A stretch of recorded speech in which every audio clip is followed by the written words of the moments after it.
ibintu bitandatu bituma umwana atinda kugenda. Icya mbere, imikaya itarafata imbaraga. Icya kabiri, umwana udahora ahagurutswa. Icya gatatu, ibibazo by'imikaya n'imitsi. Icya kane, umwana urwaragurika.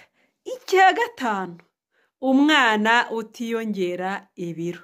Icya gatandatu, umwana usinzira cyane nawe ashobora gutinda kugenda. Nyamuneka, dore ibindi bintu ushobora gukora umwana agahita agenda vuba byihuse. Icya mbere, koresha umwana imyitozo yo guhaguruka.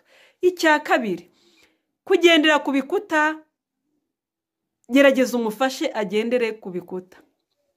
Icya gatatu, niba arengeje amezi 18 mujyane kwa muganga bakurebere ikibazo umwana ashobora kuba afite.